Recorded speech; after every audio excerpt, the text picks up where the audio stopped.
Samuel Eto'o à la une de votre feuilleton de l'été, le Barça Tour by Ludovic Giuli. Salut Ludo.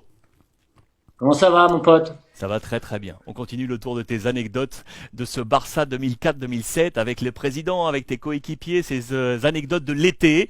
On est déjà à l'épisode 7, mon Ludo. Et je voulais qu'on parle de Samuel. Je voulais qu'on parle de Samuel Eto'o, qui a été l'un des grands artisans à tes côtés de cette résurrection du Barça qui était alors en dépression, on s'en souvient, ce Barça vainqueur. Comment était Samuel, Ludo? Écoute, on a tous l'image de Samuel, tu sais, quand il fait des interviews, tu l'as interviewé il y a quelques années, l'aplomb qu'il a, tu vois, l'assurance qu'il a et des Oui. fois peut-être la prétention qu'il a. Mais si tu veux, c'est un amour. Moi, c'était pour moi vraiment un grand frère parce qu'il m'a beaucoup aidé. Il m'a beaucoup aidé et si tu veux, euh, c'est un mec qui est sûr de lui. Je te dis ça parce que il a jamais douté. Et lors de la finale, je te donne euh, ce qui s'est passé lors de la mi-temps contre le l'Arsenal à la mi-temps de la Finale de finale de Ligue Ligue des des Champions Champions. face à Arsenal. On perd 1-0, on est tous un peu la tête dans le cul et lui il se lève, il dit les gars, je vais marquer. Ne vous inquiétez pas, je vais marquer. On va égaliser et on va gagner ce match. Je vous le dis et je vais le faire. Le coach, il dit rien. On se regarde tous comme ça. On verra, quoi. Je veux dire, bon, le mec, il est Samuel, quoi. Nous, on le connaissait comme ça. Mais de là, il a jamais fait ça, de prendre les responsabilités, de le dire devant tout le groupe, tu vois. Il a fait à l'entraînement, quand on a fait des réunions, tout ça, mais comme ça, prendre ses responsabilités, dire, ouais, les gars, je vais marquer, vous inquiétez pas, on va À la mi-temps égaliser de la et on finale de va la Ligue gagner des cette Champions finale. et tu perds 1-0, et il faut y aller quand On même. perd à 0, ils sont eux à 10, et nous, on n'a pas d'occasion. Et on a la tête, je t'ai dit, on a la tête dans le guidon, hein. Rappelle qui est le coach. Et là, hein? Rappelle qui est le coach chez vous. Rijkaard, comme on vous dit Ouais, Frank Rijkaard qui Franck Rijkaard. lui se tait. Donc il est dans le mutisme. Il Lui, attend.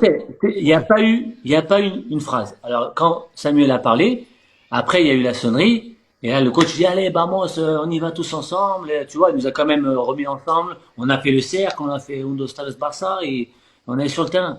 Mais le problème, c'est que ce que dit Samuel, c'est qu'il l'a fait. C'est qu'il il égalise. Et là, dans nos têtes, on a, quoi, moi, hein, je parle de moi, quand je suis sur le terrain, je suis sûr qu'on va gagner. Parce que Samuel, il vient de marquer. Et ouais, Son discours, il est dans ma tête. et ouais, vous êtes Son galvanisé par le discours, discours. donc moi, si tu veux, je dis c'est bon, le mec, il marque, on va gagner le match. Il marque et au final, on gagne le match. Et vous êtes champion Donc d'Europe. si tu veux, c'est aplomb. Parce que moi, j'étais capitaine d'une équipe. J'ai jamais eu cet aplomb-là de dire au gars, je vais vous faire gagner le match.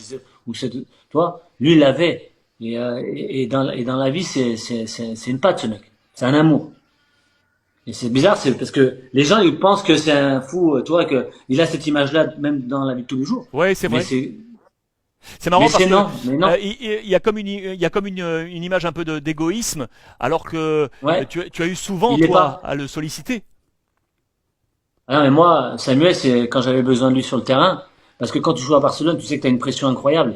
T'as des Larsson, Gudjohnsen, des Messi qui arrivent là et qui sont derrière et qui sont là à te dire, bon, enfin, faut pas mon petit, je vais prendre ta place. Donc forcément, quand j'étais dans des doutes où j'avais euh, les doutes où j'étais pas bien moralement, je disais Samu, il faut que je marque, il faut que tu me sauves le match, parce que ça me sauvait moi le match, je marquais. De lui donner des buts, je savais trop faire, mais il y avait Ronny, il y avait Deco, il y en avait du monde. Donc c'était pas le problème. Le problème c'est que moi je marque quand j'étais dans une position un peu délicate. Mais là mon pote il me disait, il me prenait comme ça, il me dit, hey, mon petit, parce qu'il m'appelle petit.